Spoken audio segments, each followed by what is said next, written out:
ओम शांति। 19 सितंबर 2024 के ईश्वरीय महावाक्य। पहले एक नज़र मुरली के मुख्य पॉइंट्स पर। बाबा ने कहा, अपनी उन्नति के लिए पुरुषार्थ करते रहो और बातों के चिंतन में मत जाओ। तुम बस मुझे याद करो, चेक करो कहीं और बुद्धि तो नहीं जाती। भगवान की श्रीमत तो माननी चाहिए ना।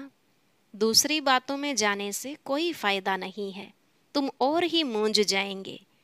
अब कोई विकर्म नहीं करो, पावन बनो तो तुम मुक्तिधाम में चले जाएंगे। सर्वगुण संपन्न तुमको यहाँ ही बनना है। मूल बात है ही पावन बनने की, तभी तुम उस पावन दुनिया में जा सकते हो। फिर बाबा ने कहा, देवता बनना है तो दैवी गुण भी जरूर धारण करो। जिनको बुद्धि में यह निश्चय हो गया वह तो फट से सब बुरी आदतें छोड़ देंगे। तुम भले उनको कहो न कहो, दिल से निकलेगा, वाह हमको यह बनना है। जबकि 21 जन्मों के लिए राज्य मिल रहा है तो हम क्यों नहीं पवित्र रहेंगे। लास्ट में बाबा ने कहा, पवित्रता बिगर विद ऑनर तुम स्वर्ग में जा नहीं सकते, ना ही ऊंच पद पा सकते। इसलिए खूब पुरुषार्थ करो, धंधा आदि भी भल करो, परंतु जास्ती पैसे का क्या करोगे? इतना खा तो नहीं सकोगे, फिर यह सब मिट्टी में मिल जाएगा। इसलिए युक्ति से थोड़ा स्टॉक रखो, बाकी सब वहाँ के लिए ट्रांसफर कर दो। अब सुनते हैं महावाक्यों को विस्तार से। बाबा ने कहा, मीठे बच्चे, तुम्हारा काम है अपने आप से बातें कर पावन बनना। दूसरी आत्माओं के चिंतन में अपना टाइम वेस्ट मत करो। प्रश्न, कौन सी बात बुद्धि में आ गई तो पुरानी सब आदतें छूट जाएंगी? उत्तर, हम बेहद बाप की संतान हैं तो विश्व के मालिक ठहरे, हमें देवता बनना है। यह बात बुद्धि में आ गई तो पुरानी सब आदतें छूट जाएंगी। तुम कहो न कहो, आप ही छोड़ देंगे। उल्टा सुल्टा खान पान शराब आदि खुद ही छोड़ देंगे। कहेंगे, वाह हमको तो यह लक्ष्मी नारायण बनना है। 21 जन्मों का राज्य भाग्य मिलता है तो क्यों नहीं पवित्र रहेंगे। ओम शांति। बाप घड़ी घड़ी बच्चों का अटेंशन खिंचवाते हैं कि बाप की याद में बैठे हो। बुद्धि कोई और तरफ तो नहीं भागती है। बाप को बुलाते ही इसलिए हैं कि बाबा आकर हमें पावन बनाओ। पावन तो जरूर बनना है, और नॉलेज तो तुम किसको भी समझा सकते हो। यह सृष्टि का चक्र कैसे फिरता है, किसको भी तुम समझाओ तो झट समझ जाएंगे। भल पवित्र नहीं होगा तो भी नॉलेज तो पढ़ ही लेगा। कोई बड़ी बात नहीं है। 84 का चक्र और हर एक युग की इतनी आयु है, इतने जन्म होते हैं, कितना सहज है। इनका कनेक्शन याद से नहीं है, यह तो है पढ़ाई। बाप तो यथार्थ बात समझाते हैं, बाकी है सतो प्रधान बनने की बात, वह होंगे याद से। अगर याद नहीं करेंगे तो बहुत छोटा पद पा लेंगे, इतना ऊंच पद पा नहीं सकेंगे। इसलिए कहा जाता है अटेंशन। बुद्धि का योग बाप के साथ हो, इनको ही प्राचीन योग कहा जाता है। टीचर के साथ योग तो हर एक का होगा ही। मूल बात है याद की। याद की यात्रा से ही सतो प्रधान बनना है, और सतो प्रधान बन वापस घर जाना है। बाकी पढ़ाई तो बिल्कुल सहज है, कोई बच्चा भी समझ सकते हैं। माया की युद्ध इस याद में ही चलती है। तुम बाप को याद करते हो और माया फिर अपनी तरफ खींचकर भुला देती है। ऐसे नहीं कहेंगे कि मेरे में तो शिव बाबा बैठा है, मैं शिव हूँ। नहीं, मैं आत्मा हूँ, शिव बाबा को याद करना है। ऐसे नहीं, मेरे अंदर शिव की प्रवेशता है, ऐसे हो नहीं सकता। बाप कहते हैं, मैं कोई में जाता नहीं हूँ। हम इस रथ पर सवार होकर ही तुम बच्चों को समझाते हैं। हाँ, कोई डल बुद्धि बच्चे हैं और कोई अच्छा जिज्ञासु आ जाता है तो उनकी सर्विस अर्थ मैं प्रवेश कर दृष्टि दे सकता हूँ, सदैव नहीं बैठ सकता हूँ। बहुरूप धारण कर किसका भी कल्याण कर सकते हैं।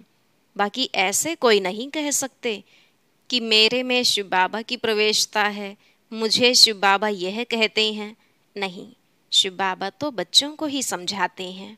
मूल बात है ही पावन बनने की, जो फिर पावन दुनिया में जा सके। 84 का चक्र तो बहुत सहज समझाते हैं, चित्र सामने लगे हुए हैं। बाप बिगर इतना ज्ञान तो कोई दे न सके। आत्मा को ही नॉलेज मिलती है, उनको ही ज्ञान का तीसरा नेत्र कहा जाता है। आत्मा को ही सुख दुख होता है, उनको यह शरीर है ना। आत्मा ही देवता बनती है, कोई बैरिस्टर कोई व्यापारी, आत्मा ही बनती है। तो अब आत्माओं से बाप बैठ बात करते हैं, अपनी पहचान देते हैं। तुम जब देवता थे तो मनुष्य ही थे, परंतु पवित्र आत्माएं थी। अभी तुम पवित्र नहीं हो, इसलिए तुम्हें देवता नहीं कह सकते। अब देवता बनने के लिए पवित्र जरूर बनना है, उसके लिए बाबा को याद करना है। अक्सर करके यही कहते हैं, बाबा मेरे से यह भूल हुई जो हम देह अभिमान में आ गया। बाप बैठ बच्चों को समझाते हैं, पावन जरूर बनना है, कोई विकर्म न करो, तुमको सर्वगुण संपन्न यहाँ बनना है। पावन बनने से मुक्तिधाम में चले जाएंगे, और कोई प्रश्न पूछने की बात ही नहीं है। तुम अपने से बात करो, दूसरी आत्माओं का चिंतन नहीं करो। कहते हैं लड़ाई में 2 करोड़ मरे, इतनी आत्माएं कहाँ गई? अरे वह कहाँ भी गए, उसमें तुम्हारा क्या जाता है? तुम क्यों टाइम वेस्ट करते हो? और कोई भी बात पूछने की दरकार नहीं। तुम्हारा काम है पावन बनकर पावन दुनिया का मालिक बनना। और बातों में जाने से मूंझ पड़ेंगे। कोई को पूरा उत्तर नहीं मिलता है तो मूंझ पड़ते हैं। बाप कहते हैं मन मना भव, देह सहित देह के सब संबंध छोड़ो, मेरे पास ही तुमको आना है। मनुष्य मरते हैं तो जब शमशान में ले जाते हैं, उस समय मुंह इस तरफ और पांव शमशान तरफ रखते हैं। फिर जब शमशान के पास पहुंचते हैं तो पांव इस तरफ और मुंह शमशान की तरफ कर देते हैं। तुम्हारा भी घर ऊपर में है ना, ऊपर में कोई पतित जा नहीं सकते। पावन बनने के लिए बुद्धि का योग बाप के साथ लगाना है, बाप के पास मुक्तिधाम में जाना है। पतित हैं इसलिए ही बुलाते हैं कि हम पतितों को आकर पावन बनाओ, लिबरेट करो। तो बाप कहते हैं अब पवित्र बनो। बाप जिस भाषा में समझाते हैं उसमें ही कल्प कल्प समझाएंगे। जो भाषा इनकी होगी उसमें ही समझाएंगे ना। आजकल हिंदी बहुत चलती है, ऐसे नहीं कि भाषा बदल सकती है। नहीं, संस्कृत भाषा आदि कोई देवताओं की तो है नहीं। हिंदू धर्म की संस्कृत नहीं है, हिंदी ही होनी चाहिए। फिर संस्कृत क्यों उठाते हैं? तो बाप समझाते हैं यहाँ जब बैठते हो तो बाप की याद में ही बैठना है, और कोई बातों में तुम जाओ ही नहीं। इतने मच्छर निकलते हैं, कहाँ जाते हैं? अर्थक्वेक में ढेर के ढेर फट से मरते हैं, आत्माएं कहाँ जाती हैं? इसमें तुम्हारा क्या जाता है? तुमको बाप ने श्रीमत दी है कि अपनी उन्नति के लिए पुरुषार्थ करो, औरों के चिंतन में मत जाओ। ऐसे तो अनेक बातों का चिंतन हो जाएगा। बस तुम मुझे याद करो, जिसके लिए बुलाया है उस युक्ति में चलो। तुम्हें बाप से वर्षा लेना है और बातों में नहीं जाना है। इसलिए बाबा घड़ी घड़ी कहते हैं अटेंशन। कहाँ बुद्धि तो नहीं जाती? भगवान की श्रीमत तो माननी चाहिए ना। और कोई बात में फायदा नहीं, मुख्य बात है पावन बनने की। यह पक्का याद रखो, हमारा बाबा बाबा भी है, टीचर भी है, प्रिसेप्टर भी है। यह जरूर दिल में याद रखना है। बाप बाप भी है, हमको पढ़ाते हैं, योग सिखलाते हैं। टीचर पढ़ाते हैं तो बुद्धि का योग टीचर में और पढ़ाई में भी जाता है। यही बाप भी कहते हैं, तुम बाप के तो बन ही गए हो, बच्चे तो हो ही, तब तो यहाँ बैठे हो, टीचर से पढ़ रहे हो। कहाँ भी रहते बाप के तो हो ही, फिर पढ़ाई में अटेंशन देना है। बाबा को याद करेंगे तो विकर्म विनाश होंगे और तुम सतो प्रधान बन जाएंगे। यह नॉलेज और कोई दे न सके। मनुष्य तो घोर अंधियारे में है ना। ज्ञान में देखो कितनी ताकत है। ताकत कहाँ से मिलती है? बाप से ताकत मिलती है, जिससे तुम पावन बनते हो। फिर पढ़ाई भी सिंपल है। उस पढ़ाई में तो बहुत मास लगते हैं। यहाँ तो 7 रोज का कोर्स है, उससे तुम सब कुछ समझ जाएंगे। फिर उसमें है बुद्धि पर मदार। कोई जास्ती टाइम लगाते हैं, कोई कम, कोई तो 2-3 दिन में ही अच्छी रीति समझ जाते हैं। मूल बात है बाप को याद करना, पवित्र बनना। वही मुश्किलात होती है। बाकी पढ़ाई तो मोस्ट सिंपल है। स्वदर्शन चक्रधारी बनना है। 1 रोज के कोर्स में भी सब कुछ समझ सकते हो। हम आत्मा हैं, बेहद के बाप की संतान हैं, तो जरूर हम विश्व के मालिक ठहरे। यह बुद्धि में आता है ना। देवता बनना है तो दैवी गुण भी धारण करने हैं। जिसको बुद्धि में आ गया वह फट से सब आदतें छोड़ देंगे। तुम कहो ना कहो, आप ही छोड़ देंगे। उल्टा सुल्टा खान पान शराब आदि खुद ही छोड़ देंगे। कहते हैं वाह, हमको यह बनना है। 21 जन्मों के लिए राज्य मिलता है तो क्यों नहीं पवित्र रहेंगे। चटक जाना चाहिए। मुख्य बात है याद की यात्रा। बाकी 84 के चक्र की नॉलेज तो 1 सेकंड में मिल जाती है। देखने से ही समझ जाते हैं। नया झाड़ जरूर छोटा होगा। अभी तो कितना बड़ा झाड़ तमो प्रधान बन गया है। कल फिर नया छोटा बन जाएगा। तुम जानते हो यह ज्ञान कभी कहाँ से भी मिल नहीं सकता। यह पढ़ाई है। पहली मुख्य शिक्षा भी मिलती है कि बाप को याद करो। बाप पढ़ाते हैं, यह निश्चय करो। भगवानुवाच, मैं तुमको राजयोग सिखलाता हूँ। और कोई मनुष्य ऐसे कह ना सके। टीचर पढ़ाते हैं तो जरूर टीचर को याद करेंगे ना। बेहद का बाप भी है। बाप हमको स्वर्ग का मालिक बनाते हैं, परंतु आत्मा कैसे पवित्र बनेगी यह कोई भी बता नहीं सकते हैं। भल अपने को भगवान कहें व कुछ भी कहें, परंतु पावन बना नहीं सकते। आजकल भगवान तो बहुत हो गए हैं। मनुष्य मूंझ पड़े हैं। कहते हैं अनेक धर्म निकलते हैं, क्या पता कौन सा राइट है। भल तुम्हारी प्रदर्शनी व म्यूजियम आदि का उद्घाटन करते हैं, परंतु समझते कुछ भी नहीं। वास्तव में उद्घाटन तो हो ही गया है। पहले फाउंडेशन पड़ता है, फिर जब मकान बनकर तैयार होता है तब उद्घाटन होता है। फाउंडेशन लगाने के लिए भी बुलाया जाता है, तो यह भी बाप ने स्थापना कर दी है। बाकी नई दुनिया का उद्घाटन तो हो ही जाना है। उसमें किसके उद्घाटन करने की दरकार नहीं रहती। उद्घाटन तो स्वतः हो ही जाएगा। यहाँ पढ़कर फिर हम नई दुनिया में चले जाएंगे। तुम समझते हो अभी हम स्थापना कर रहे हैं, जिसके लिए ही मेहनत करनी होती है। विनाश होगा, फिर यह दुनिया ही बदल जाएगी। फिर तुम नई दुनिया में राज्य करने आ जाएंगे। सत्युग की स्थापना बाप ने की है। फिर तुम आएंगे तो स्वर्ग की राजधानी मिल जाएगी। बाकी ओपनिंग सेरेमनी कौन करेगा? बाप तो स्वर्ग में आते नहीं। आगे चल देखना है स्वर्ग में क्या होता है, पिछाड़ी में क्या होता है। आगे चल समझेंगे। तुम बच्चे जानते हो पवित्रता बिगर विद ऑनर तो हम स्वर्ग में जा नहीं सकते। इतना पद भी नहीं पा सकते हैं। इसलिए बाप कहते हैं खूब पुरुषार्थ करो, धंधा आदि भी भल करो, परंतु जास्ती पैसा क्या करेंगे? खा तो सकेंगे नहीं। तुम्हारे पुत्र पोत्रे आदि भी नहीं खाएंगे, सब मिट्टी में मिल जाएगा। इसलिए थोड़ा स्टॉक रखो युक्ति से। बाकी तो सब वहाँ ट्रांसफ़र कर दो। सब तो ट्रांसफ़र नहीं कर सकते हैं। गरीब जल्दी ट्रांसफ़र कर देते हैं। भक्ति मार्ग में भी ट्रांसफ़र करते हैं दूसरे जन्म के लिए, परंतु वह है इनडायरेक्ट, यह है डायरेक्ट।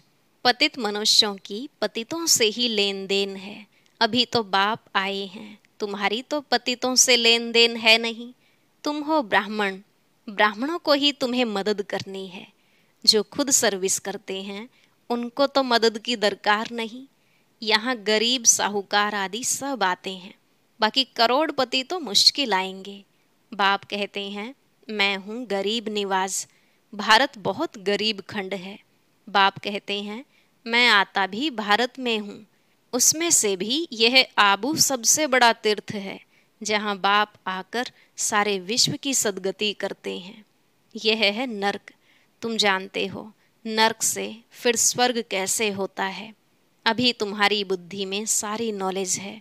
बाप युक्ति ऐसी बताते हैं पावन बनने की जो सबका कल्याण कर देते हैं। सतयुग में कोई अकल्याण की बात, रोना पीटना आदि कुछ भी नहीं होता। अभी जो बाप की महिमा है, ज्ञान का सागर, सुख का सागर, अभी तुम्हारी भी यह महिमा है जो बाप की है। तुम भी आनंद के सागर बनते हो, बहुतों को सुख देते हो। फिर जब तुम्हारी आत्मा संस्कार ले नई दुनिया में जाएगी तो वहाँ फिर तुम्हारी महिमा बदल जाएगी। फिर तुमको कहेंगे सर्वगुण संपन्न, 16 कला संपूर्ण। अभी तुम हेल में बैठे हो, इनको कहा जाता है कांटों का जंगल।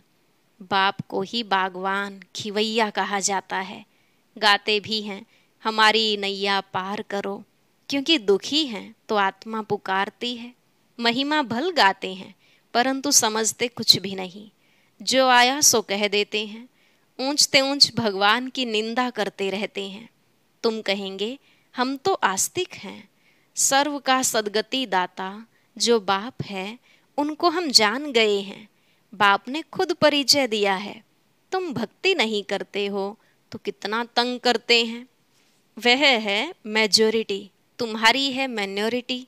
जब तुम्हारी मेजॉरिटी हो जाएगी तब उन्हों को भी कशिश होगी, बुद्धि का ताला खुल जाएगा। अच्छा, मीठे मीठे सिकिलधे बच्चों प्रति माता पिता बाप दादा का याद प्यार और गुड मॉर्निंग। रूहानी बाप की रूहानी बच्चों को नमस्ते। रूहानी बच्चों की रूहानी बाप दादा को नमस्ते नमस्ते, गुड मॉर्निंग, शुक्रिया बाबा, शुक्रिया। धारणा के लिए मुख्य सार। पहला पॉइंट, अपनी उन्नति का ही चिंतन करना है, दूसरी किसी भी बात में नहीं जाना है। पढ़ाई और याद पर पूरा अटेंशन देना है, बुद्धि भटकानी नहीं है। दूसरा, अब बाप डायरेक्ट आए हैं इसलिए अपना सब कुछ युक्ति से ट्रांसफर कर देना है। पतित आत्माओं से लेन देन नहीं करना है। विद ऑनर स्वर्ग में चलने के लिए पवित्र जरूर बनना है। वरदान, मन और बुद्धि को व्यर्थ से मुक्त रख, ब्राह्मण संस्कार बनाने वाले रूलर भव। मन और बुद्धि को व्यर्थ से मुक्त रख, ब्राह्मण संस्कार बनाने वाले रूलर भव। बाबा ने कहा कोई भी छोटी सी व्यर्थ बात, व्यर्थ वातावरण व व्यर्थ दृश्य का प्रभाव पहले मन पर पड़ता है, फिर बुद्धि उसको सहयोग देती है। मन और बुद्धि अगर उसी प्रकार चलती रहती है तो संस्कार बन जाता है। फिर भिन्न भिन्न संस्कार दिखाई देते हैं जो ब्राह्मण संस्कार नहीं है। किसी भी व्यर्थ संस्कार के वश होना, अपने से ही युद्ध करना, घड़ी घड़ी खुशी गुम हो जाना, यह क्षत्रियपन के संस्कार हैं। ब्राह्मण अर्थात रूलर व्यर्थ संस्कारों से मुक्त होंगे, परवश नहीं। स्लोगन, मास्टर सर्वशक्तिवान वह है जो दृढ़ प्रतिज्ञा से सर्व समस्याओं को सहज ही पार कर ले। मास्टर सर्वशक्तिवान वह है जो दृढ़ प्रतिज्ञा से सर्व समस्याओं को सहज ही पार कर ले। ओम शांति। ऐसे वंडरफुल 5 प्रश्नों के उत्तर जो हर एक ब्राह्मण की स्थिति को बहुत श्रेष्ठ बना सकते हैं। आइए जानने के लिए सुनते हैं आज का विशेष ज्ञान मोती।